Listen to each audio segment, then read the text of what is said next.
Bom, pessoal, agora sim, está gravando, eu vou dar uma voltada rápida, porque aí isso vai ficar no link, né? Fica mais fácil, tá? Então, a gente falava que na aula passada, a gente falou da evolução no mundo, no Brasil, e ficamos até na 13.467, que foi a reforma trabalhista.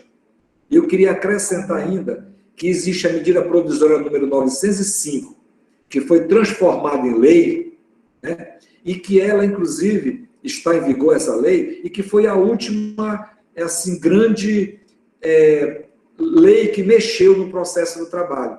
Essa lei criou o contrato verde e amarelo e também, como nós conversamos, ela mudou e disse agora, bem claramente, que não existe mais o acidente de trabalho em itinerário, o acidente de trabalho de percurso.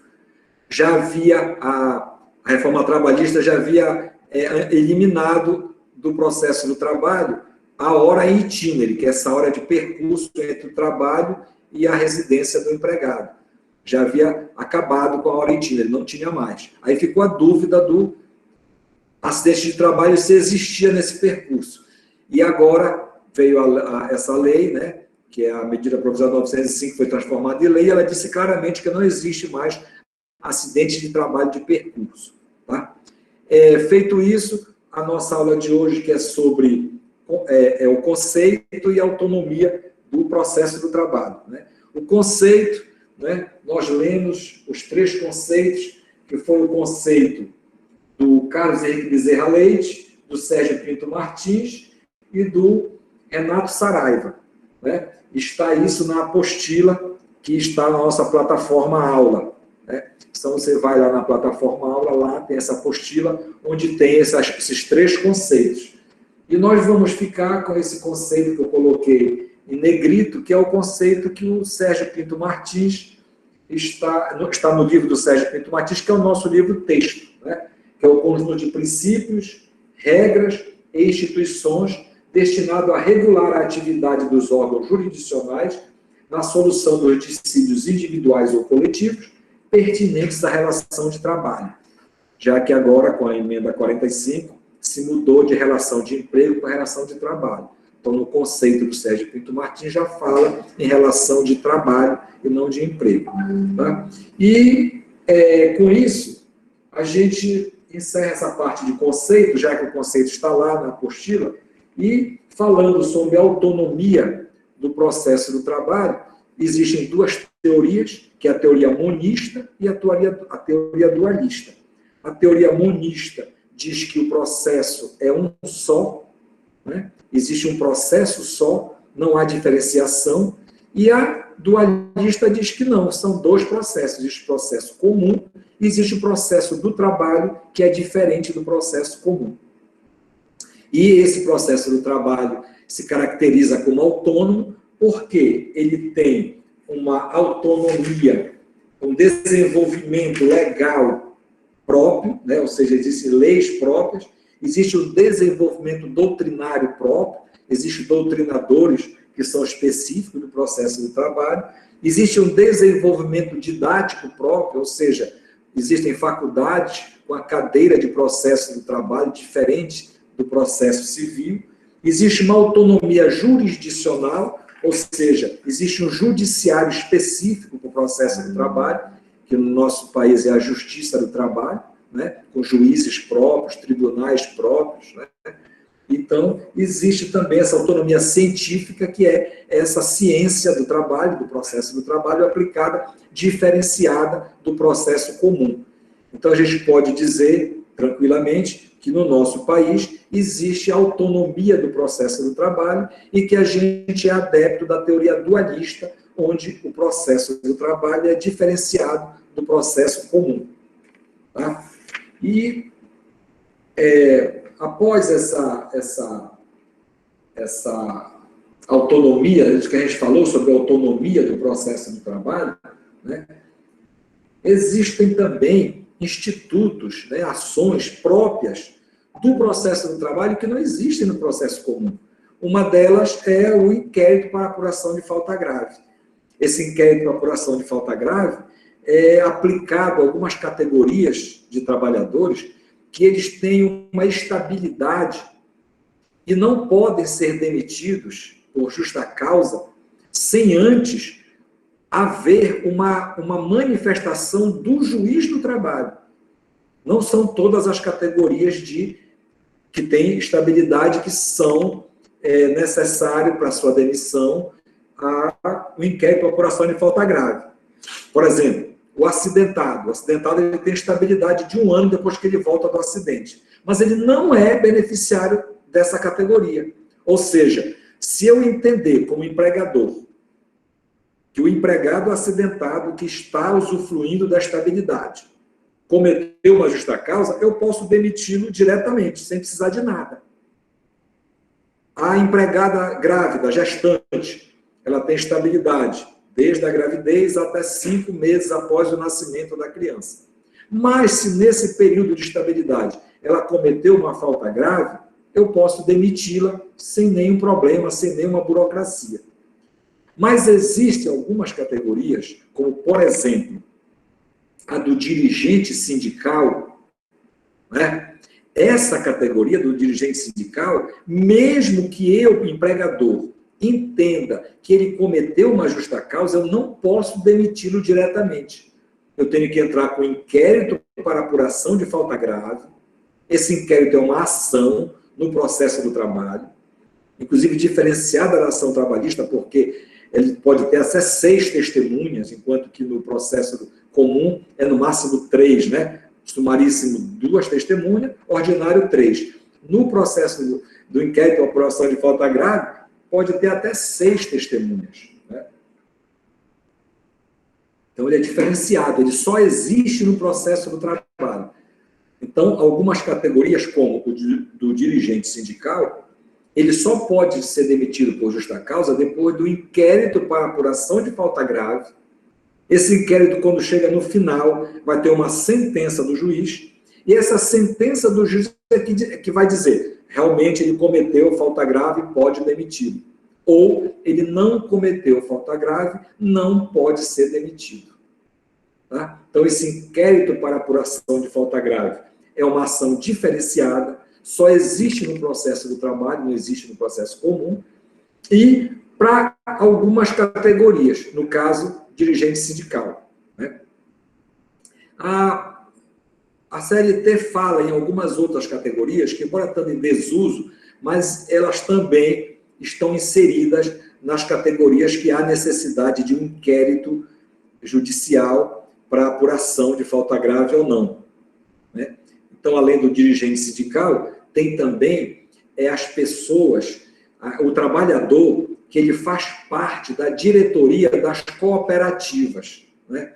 É muito difícil que tenha, mas vamos supor que exista uma cooperativa, cooperativas são feitas por cooperados. Mas essa cooperativa, vamos supor que ela tenha um empregado, que não é cooperado, é empregado, diferente, e esse empregado faça parte da diretoria dessa cooperativa. Se existir essa situação, esse empregado, diretor da cooperativa, mas como ele é empregado, para ele ser demitido, tem que primeiro haver o inquérito para apuração de falta grave. Então, seria o segundo exemplo. Primeiro, o dirigente sindical, que é o que todo mundo normalmente dá como exemplo. Mas também se aplica ao empregado diretor de cooperativas. Outro também é aquele empregado que faz parte, porque a Previdência ela tem um conselho formado por pessoas do governo e empregados. Então, essa categoria de empregado que faz parte do Conselho Curador do FGTS, aliás, do INSS, ele tem essa estabilidade. A mesma coisa com o FGTS. O FGTS também tem um conselho curador do FGTS, onde fazem parte pessoas do governo, da Caixa Econômica, dos empregadores e dos empregados. Esse membro dos empregados, também para ser demitido por justa causa, tem que ter primeiro esse inquérito para apuração de falta grave. Se ele for considerado pelo juiz que realmente a falta foi grave, ele pode ser demitido. Se não, não pode ser demitido. Tá? Então, é uma ação específica. Não, a CIPA não está incluído nessa categoria. O cipeiro, ele tem estabilidade. Mas se eu entender que ele cometeu falta grave, eu demito ele e acabou. E se ele entender que não é certo, ele vai na Justiça do Trabalho entrar com uma ação trabalhista. Mas não há necessidade do cipeiro ser demitido, ter que entrar primeiro com inquérito para apuração de falta grave. Tá? Então, a maioria das estabilidades não precisa. Só essas três, que é dirigente sindical, empregado diretor de cooperativa, empregado que faz parte do Conselho Curador do INSS, empregado que faz parte do Conselho Curador do FGTS. Que eu me lembre, só essas 4 opções é que você tem que primeiro fazer o inquérito para apuração de falta grave, depois demitido por falta grave. Os outros, mesmo com estabilidade, podem ser demitidos diretamente pelo empregador, e se o empregado entender que é injusto, ele vai procurar os direitos dele na Justiça do Trabalho.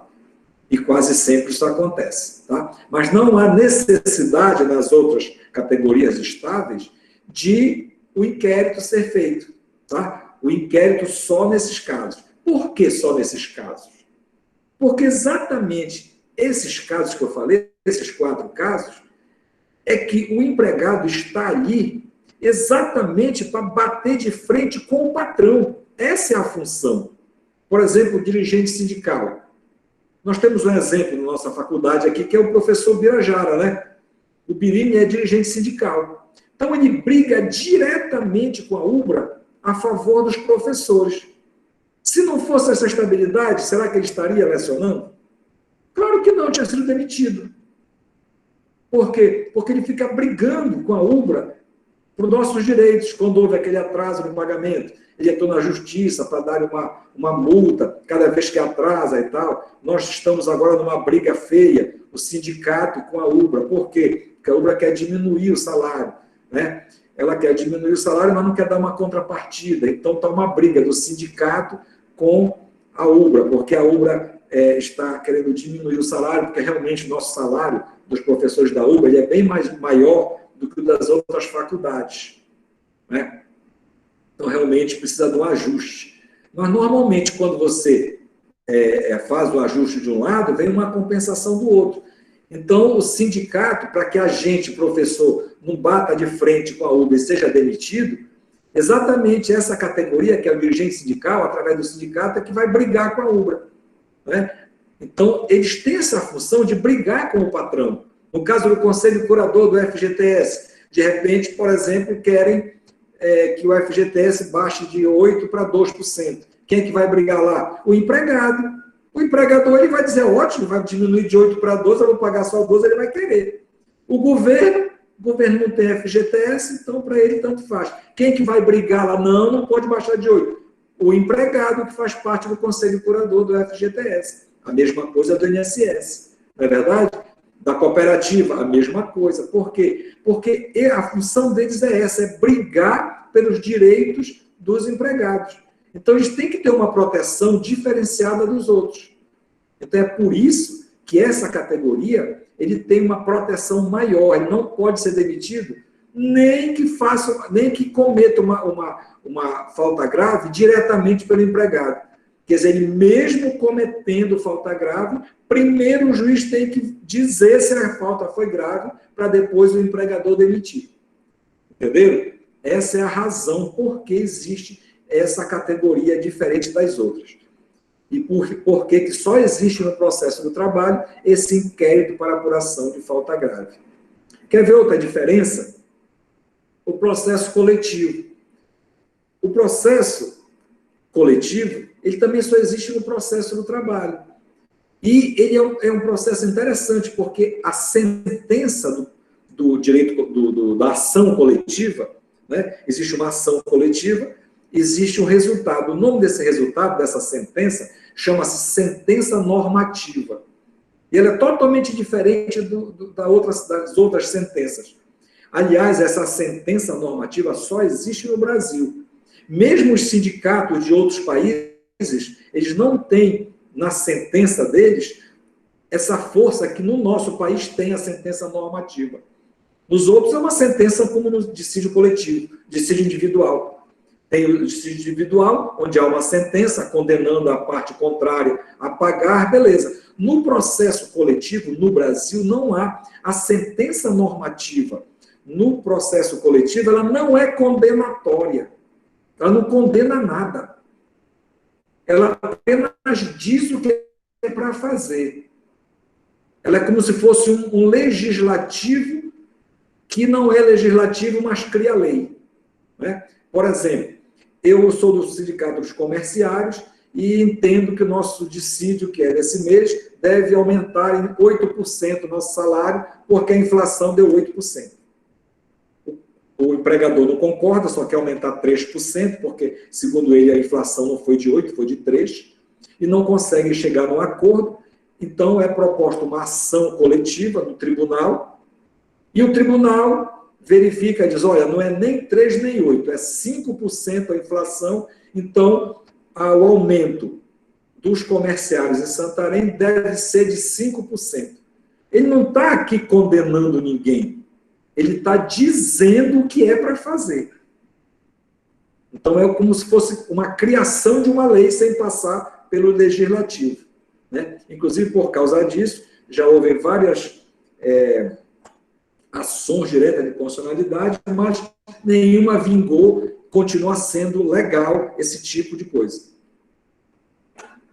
Ou seja, esse tipo de sentença que cria a lei entre as partes, ela é legal, segundo o nosso Supremo Tribunal Federal. Então, o que acontece? Ele só diz, olha, é 5% o aumento dos comerciários lá em Santarém. Caso o seu patrão, o seu empregador, não obedeça, ele não aumente o seu salário 5%, aí sim, você pode entrar com uma ação trabalhista na Justiça do Trabalho, cobrando do seu empregador aquilo que o tribunal disse que era para ser feito e ele não fez. Ou seja, o tribunal criou uma lei que, se não for cumprida pelo seu empregador, aí você pode, na Justiça do Trabalho, cobrar isso que o tribunal decidiu. Então, a gente diz que é como se fosse uma lei sem passar pelo legislativo, correto? É uma coisa que só existe no processo do trabalho e, mais ainda, só existe no Brasil, essa sentença normativa. Então, vejam como é diferente a processualística no processo do trabalho frente ao processo civil. Olha a diferença. Não é? Então, a gente não pode dizer que é a mesma coisa, que não há diferença. Há muita diferença.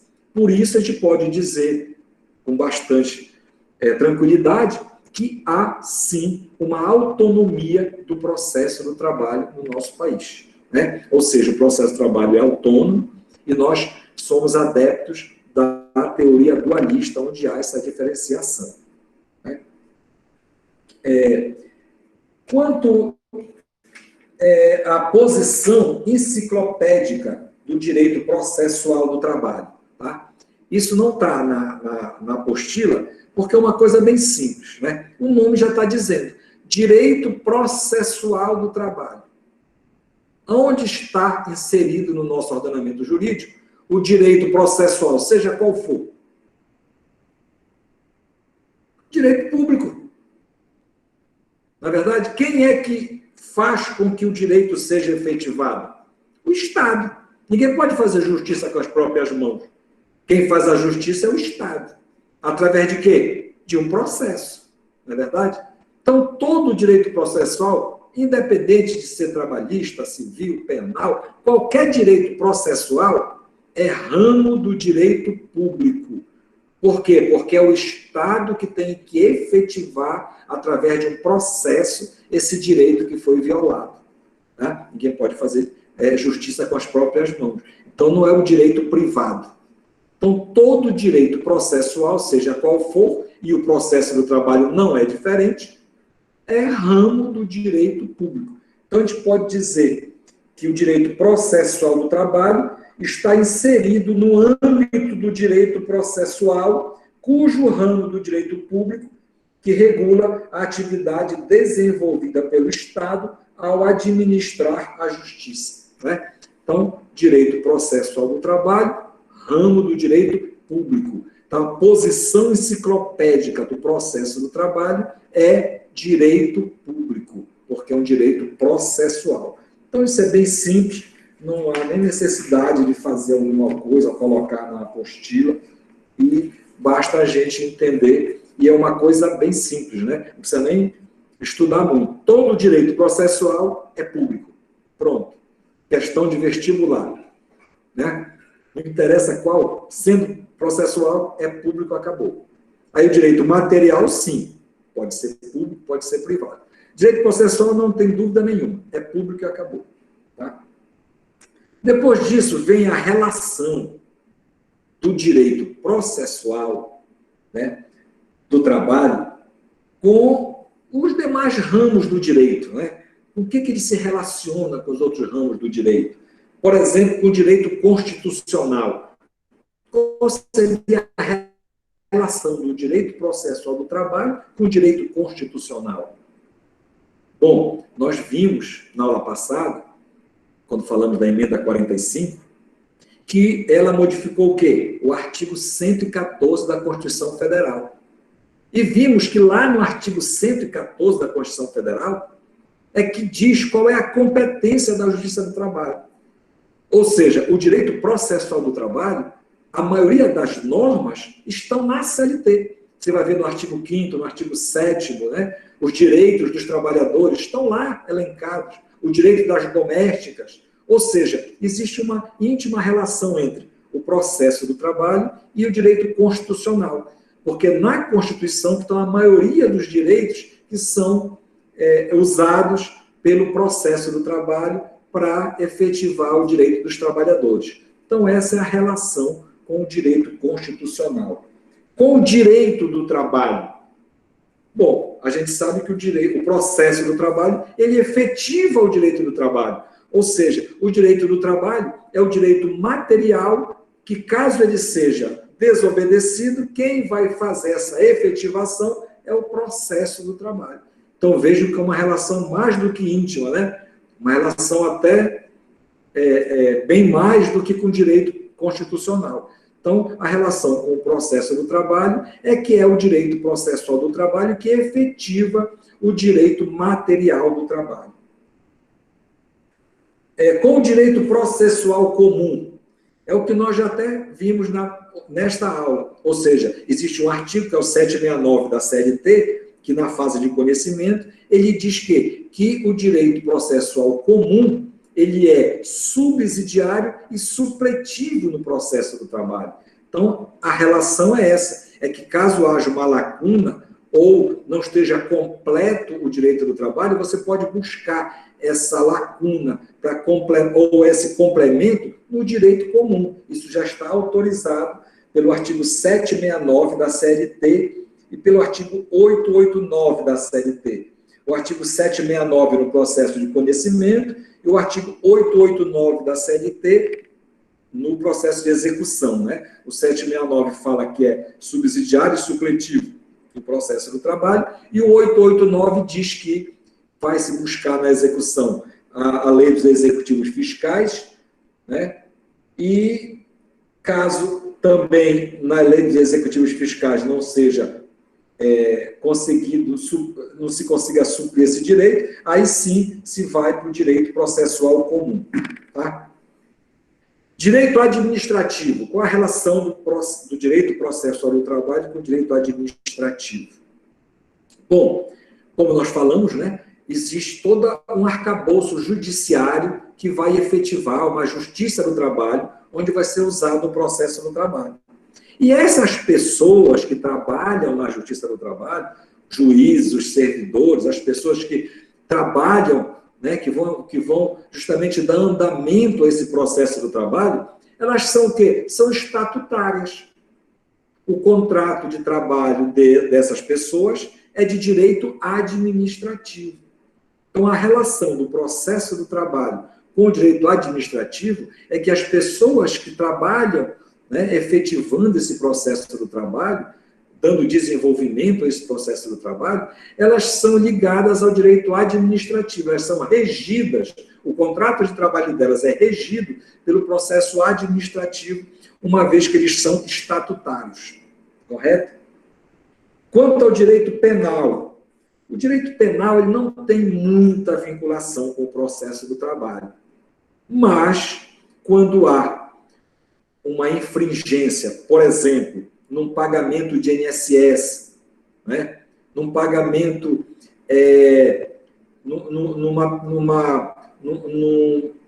num depósito, por exemplo, que a pessoa ficou e deu fim naquele depósito, se transformou em depositário infiel, né? Ou se, por exemplo, ele mente na Justiça do Trabalho. Então, você pode pegar um processo, ou seja, pode ser você incidir numa penalidade, né? Que você vai ser apurado através de um processo penal, se você cometer um ilícito, um crime, dentro do processo do trabalho. Pode ser como testemunha, por exemplo, pode ser sendo um depositário infiel, uma vez que o depositário infiel, você não vai mais preso, né, pelo Pacto de San José, né, mas continua sendo ilícito, continua sendo crime. Né? Só que esse crime não vai ser mais apenado com a sua prisão imediata. Vai ser apurado e você vai ter uma pena sim, mas não de imediato como antes desse pacto. Né? Antigamente, existia até uma briga entre o juiz do trabalho e o juiz federal, porque no caso de depositário infiel, o juiz do trabalho mandava prender, porque a depositário infiel era passivo de prisão. E quem soltava era o juiz federal. Aí tinha aquela briga, né, que o juiz federal manda mais do que o juiz do trabalho, porque um manda prender, o outro manda soltar. Quem manda mais? Né? Quem manda soltar. Não adianta o cara prender meio-dia, 1h, o outro mandava soltar.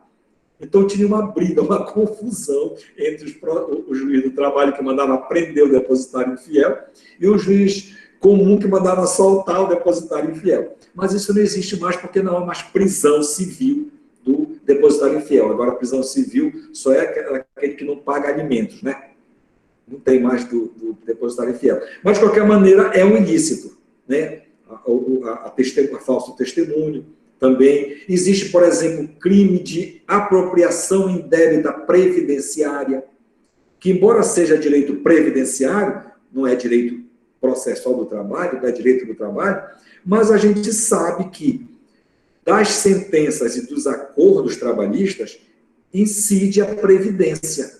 Então, realmente, nos acordos apenas e nas sentenças trabalhistas, existe competência do juiz do trabalho cobrar essa previdência, né? E, de repente, ele não pode cobrar esse mensal, mas ele pode apurar e mandar para o juízo competente, e o juízo competente, que é o juízo penal, é que vai apurar se houve apropriação indébita previdenciária, que é um crime tipificado no Código Penal, né? Que é aquele empregador que desconta do empregado os 8% do INSS, mas não faz o depósito.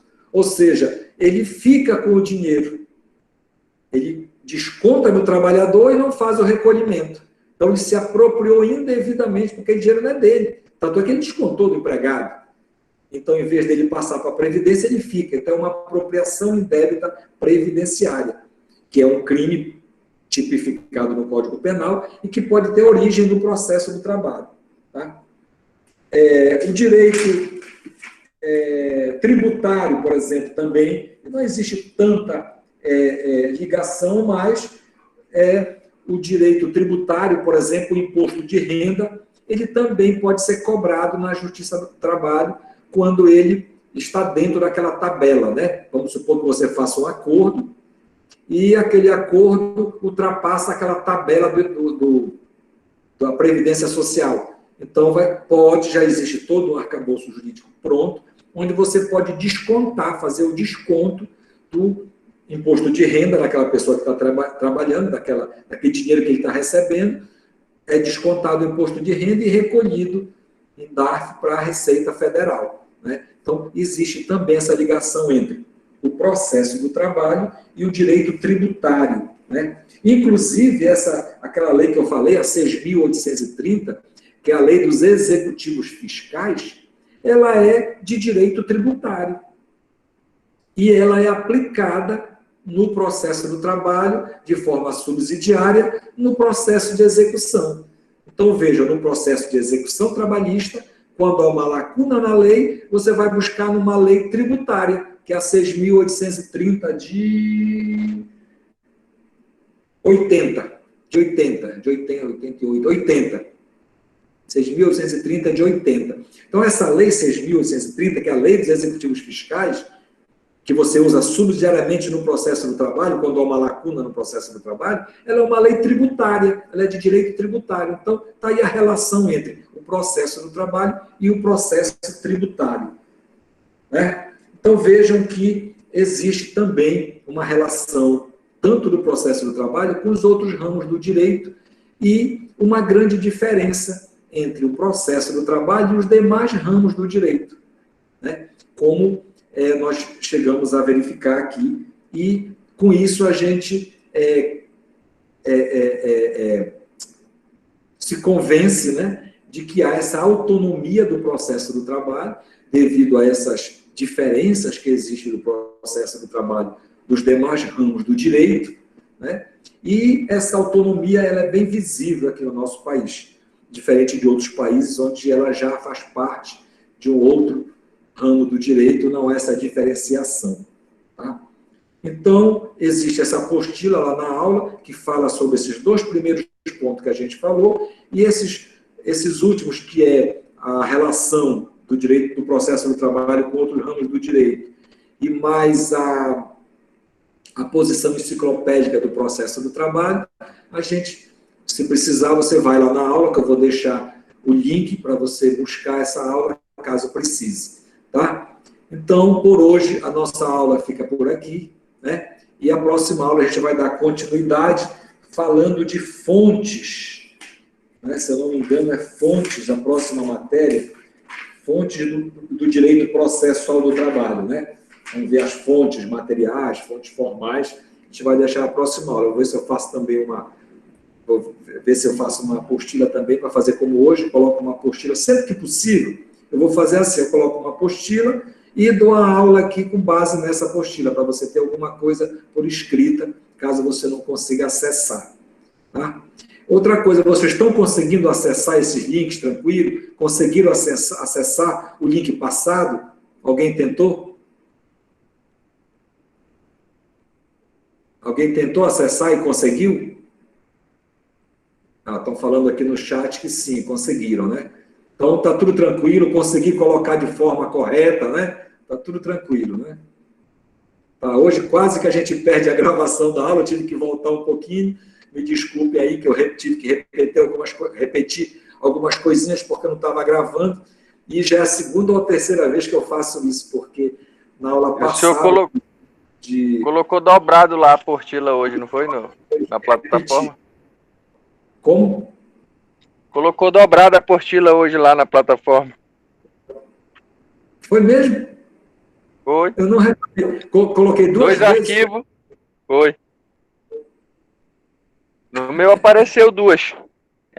Acho que eu tava com medo de não ter postado. Vou tentar de novo, mas foi 2 vezes. Eu nem percebi. Eu vou até dar uma olhadinha. Mas aí o que abunda não prejudica, né? Pode ser a menos. Né? Vocês têm alguma pergunta, alguma informação, alguma coisa que queiram perguntar, por favor, fique à vontade. Professor, só em relação lá à lei que o senhor disse, né, a MP 905 virou lei, ela, de um certo ponto, ela não tirou um direito que já tinha, né, do trabalhador, na questão do acidente de trabalho em percurso. No processo de trabalho não tem problema retroagir um direito. Não é problema de tirar ou retroagir. Na verdade, ela regulamentou uma coisa que já existia. Quem tirou foi a 13.467, ou seja, a reforma trabalhista. Houve uma reforma trabalhista que mudou mais de 100 artigos da CLT. Né? Um dos artigos que essa lei tirou, mudou, foi a hora em itinere. Então, pela lógica, se não tem hora em itinere, acidente de percurso. E essa era a lógica. Isso foi quando, professor, essa mudança?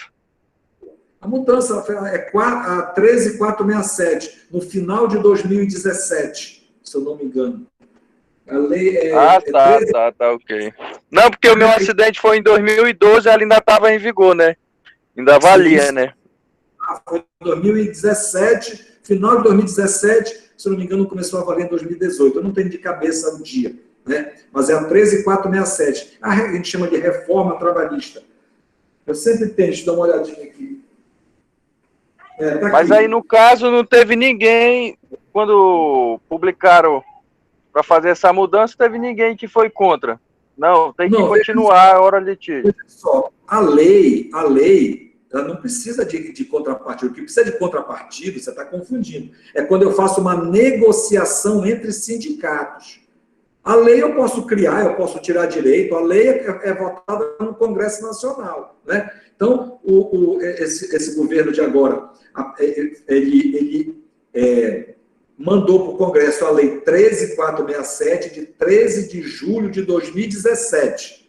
Tá? E essa lei modificou uma faixa de 100 artigos da CLT. Tá? Ela criou, por exemplo, o ônus da sucumbência, que não tinha na Justiça do Trabalho. Ela criou, por exemplo, aquele intervalo intra-jornada, que tinha que ser de 1 hora, agora não, se você teve 1 hora, então você só cobra meia hora, não cobra a hora inteira. Olha, ela modificou muita coisa, mas eu acho que uns 100 artigos da CLT, essa lei. E uma dessas mudanças foi que ela tirou a hora itinere.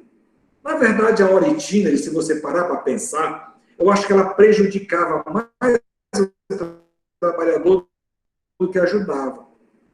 Por quê? Porque, veja só, o que acontecia com as grandes empresas? Ela fazia o seguinte, chegava com a prefeitura, dava um ônibus velho, caindo os pedaços, e a prefeitura dizia que o ônibus passava lá pela empresa. Já não tinha hora itinere, porque a hora itinere só é em locais que não tem transporte público regular. Não tem transporte público regular. Então, você não pode ir de transporte público, você tem que ir no transporte da empresa. Aí a empresa tem que comprar um ônibus para transportar o seu empregado, e esse empregado que ela está transportando, ela ainda tem que estar pagando ele viajando no ônibus dela, ainda tem que estar pagando com horário de serviço. Era meio injusto, né? Então, o que as empresas faziam, as grandes empresas, para não pagarem? Davam um ônibus velho para a prefeitura criava uma linha que passava pela empresa, não tinha mais hora itinere. O que acontece agora? Como acabou a hora itinere, o que as empresas fazem? Bom, agora eu posso comprar um ônibus novo, pego o meu empregado e ele vai direto para a minha empresa, que aí ele não tem trânsito, ele vai muito bem, muito melhor do que pegar transporte público. Por quê? Porque ela não está pagando aquela hora. Ela pode pegar aquilo que ela pagava e comprar um ônibus novo, um ônibus bom. Então, na verdade, se prejudicava o trabalhador, porque as empresas, quer dizer, é a mesma coisa que tu estava criando cobra para te morder. Ou seja, tu tinha que comprar um ônibus para fazer o transporte, ainda pagava isso daí como se fosse uma hora extra, caso ele trabalhasse 8 horas lá. Ou então tu tinha que descontar a hora, em vez de ele trabalhar, era meia hora de transporte, ele tinha que trabalhar só 7 horas e meia, porque meia já fazia no transporte. Aliás, 1 hora, né? Meia de ida, meia de volta. Então era um negócio meio injusto e que prejudicava mais do que ajudava. Tanto que no Sul, naqueles canaviais, naquelas empresas de soja, onde existiam, eles pagavam essa hora itinere, o trabalhador foi beneficiado. Eles colocaram ônibus novo, ônibus que não fica mais parando de hora em hora. Por quê? Porque é interessante para a empresa o quanto mais rápido o empregado chega lá para que ele trabalhe às 8 horas. Então, isso ajudou nesses setores. Eu já tive a oportunidade de conversar com um juiz do Paraná, se eu não me engano. Ele disse que na cidade dele lá, isso só beneficiou o empregado. Então, quer dizer, a lei 13.000 e pouco veio e tirou essa hora itinerary.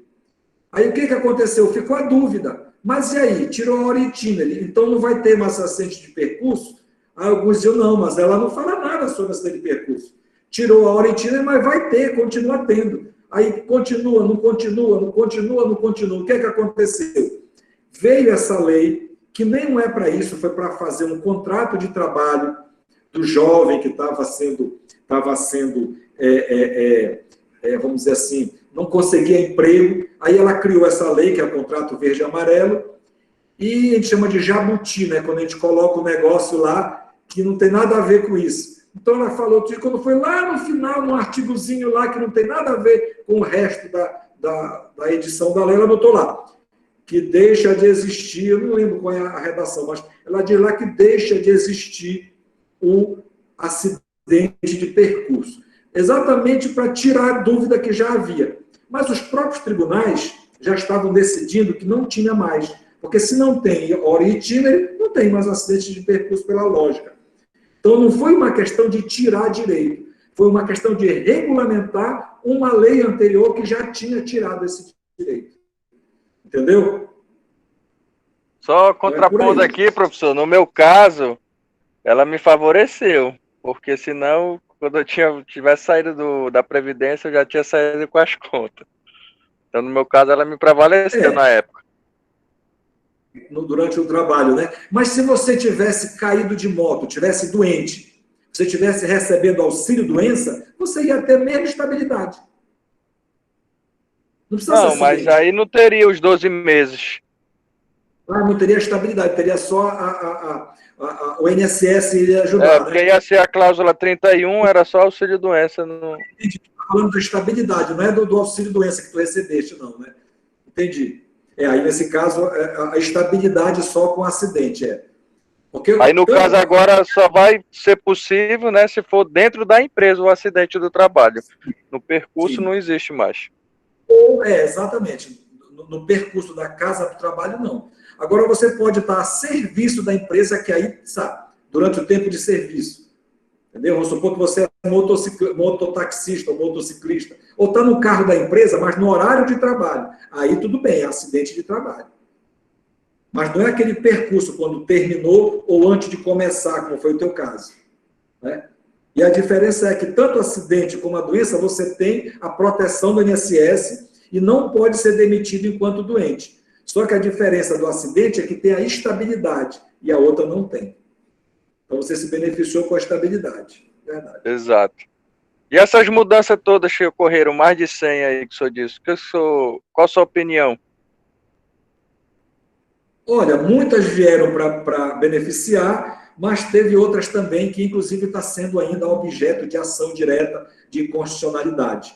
Né? Inclusive, por exemplo, essa que eu falei, do ônus da sucumbência, os tribunais, inclusive o nosso daqui, o próprio TST, eles têm entendido que quando o empregado é beneficiário da justiça gratuita, ele não deve pagar o ônus da sucumbência para a parte contrária. Eles estão aplicando já. Mas ainda falta o Supremo Tribunal Federal se posicionar, se é inconstitucional ou não. Mas tem muitas que estão lá para serem julgadas pelo Supremo Tribunal Federal, que é o guardião da Constituição. Né? Ele que diz se é constitucional ou não. Mas tem vários lá que se acham inconstitucional. Né? Uma, por exemplo, lá que já foi considerada constitucional, que foi tirado pela lei, foi o imposto sindical. Já foi julgado. O tribunal disse, não, é constitucional sim a retirada, porque o que acontecia antes? O empregador, aliás, o sindicato, fazia uma convenção e obrigava o empregador a descontar do trabalhador a taxa assistencial e repassar para o sindicato. Ele era obrigado a fazer isso porque na convenção o sindicato colocava isso. O que a lei disse? A lei disse que não é obrigado, a não ser que seja por vontade do trabalhador. Então, hoje, para a empresa descontar do seu trabalho uma taxa sindical para repassar para o sindicato, você tem que autorizar. Se você não autorizar e a empresa descontar, a empresa vai ter que lhe repor. Ou seja, você tem que, para ser sindicalizado, o sindicato tem que lhe oferecer alguma coisa, senão você não se sindicaliza. E antes, bastava na convenção ele dizer que era obrigado a você a descontar, que aí você, mesmo que não participasse do sindicato, mas você pagava o sindicato. Era obrigado, porque a convenção obrigava. E se o empregador não descontasse, ele tinha que pagar do bolso dele para o sindicato. Entendeu? Então, isso já foi tirado pela 13467, foi objeto de ação direta de constitucionalidade, e o Supremo Tribunal Federal disse que é constitucional. Então, isso já caiu. Tanto é que os sindicatos sentiram muito que não tem mais essa taxa sindical que eles tinham antes e que dava muito dinheiro, né? E tem várias outras coisas. Por exemplo, ela diz, essa lei, que vale o negociado frente ao legislado. Ou seja, existe uma legislação que diz alguma coisa, mas se você convencionou de forma diferente, pela lei, essa convenção, esse acordo que você fez, ele vale frente ao que a lei diz. Mas aí tem outras coisas. Se essa lei for uma lei de ordem pública, aí realmente não vale. Né? Mas se for uma lei que não é de ordem pública, você pode negociar. Então tem muita coisa que veio para beneficiar, mas tem umas coisas que prejudicaram e que talvez o Supremo Tribunal Federal diga que é inconstitucional e volte novamente ao que era antes. Tá? Alguma outra coisa? Tá bom já, senão vai acabar a sua internet da Vivo. É que eu tô pelo roteador do meu celular, cara. Não sei o que aconteceu aqui, que a WSP pifou. Ainda não voltou até agora. Então, boa noite para vocês, tudo de bom e até a próxima aula, tá? Boa noite, professor. Ótima aula hoje. Obrigado.